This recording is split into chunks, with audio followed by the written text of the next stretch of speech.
If I was on death row, my final meal, it could be anything, but it would probably be cooked by my mum or my nan. Hi, I'm Tom and I'm the chef at Stockwell Continental, and I am going to show you how to make a cannolo cheesecake.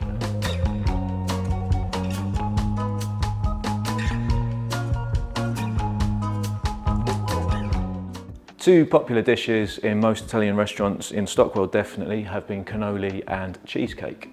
Now they're really similar. There's quite similar things that go into them, so rather than use up two spaces on the menu of quite similar stuff, I have combined them to make a single superior item.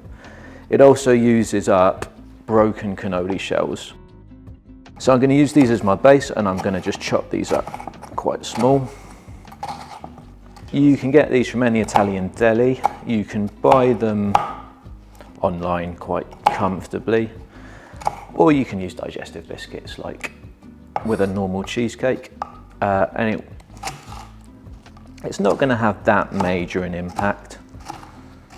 It won't be as authentic, but then it's not an authentic recipe anyway. Now, I'm leaving quite big lumps. I'm not grinding these up fine because I am using cannoli. I want some big crispy bits just to show you know, the texture of the cannoli shell. I'm going to melt some butter now. So to start with, I'm going to make the base.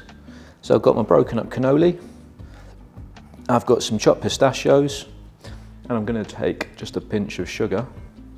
And we're going to bake this cheesecake in a bain-marie. So I'm going to cook it in this foil packet, and we are going to submerge this in water. So it's not going to, it will be a softer texture than a baked cheesecake.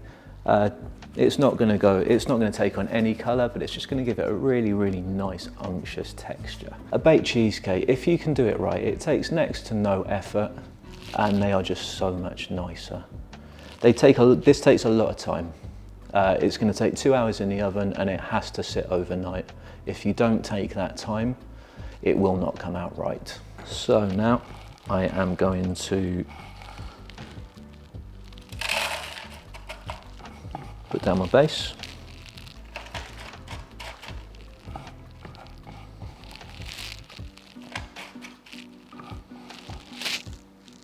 Okay, so here goes the butter.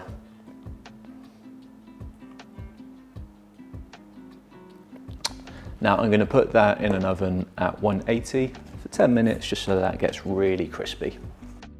So while the base is cooking, we're going to make the cheese filling. So, typical cannoli, we are going to use mascarpone,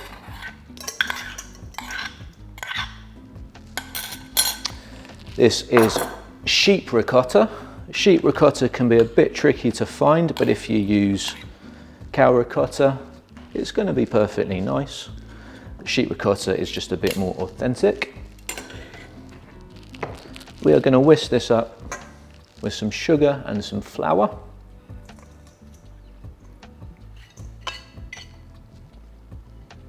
And 1 egg.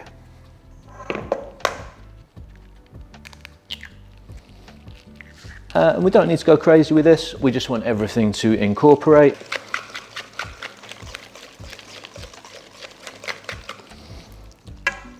And there we go.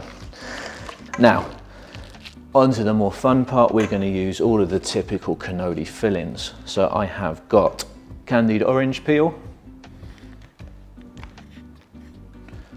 sprinkle of cinnamon, and we've got some chopped chocolate, but we're going to fold that in as we put the mix onto the base. So with the base now cooked, we are going to start to assemble our cheesecake.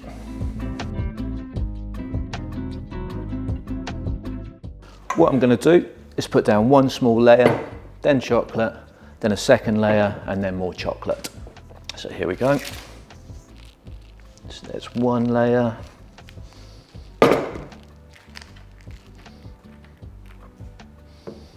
And chocolate. This just means that the chocolate will be evenly distributed throughout this mix. If I put it all in at the top or all through it, it will most likely stay on the top or sink to the bottom.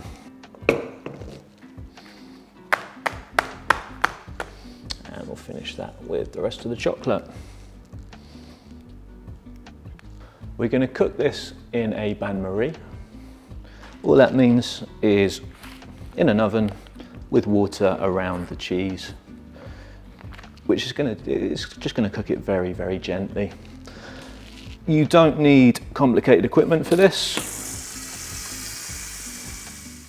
So all we need for this is a pan with a lid, like so, and I have water coming up to about the same level as the cheese mix. This can now go in the oven. This is going to take about 65 minutes on 160. After those 65 minutes, it should be very wobbly, but what we'll do is open the oven door slightly and give it another hour so it cools down in the warm water, and it's going to continue to cook. If you are used to cooking cakes and tarts, it's going to look undercooked after that hour and 5 minutes. That is normal. Here we go.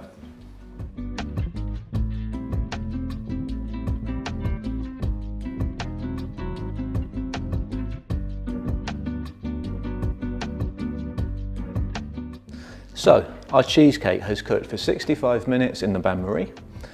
Then it has sat in the warm water in the oven with the door open for another hour. Then it has gone into the fridge overnight to set. It is really important it does that, else it will not come out of the packet.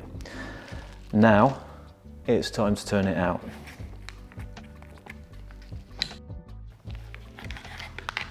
And there we go. So we have a cannoli cheesecake. So I'm going to cut a portion out of this, and here we go.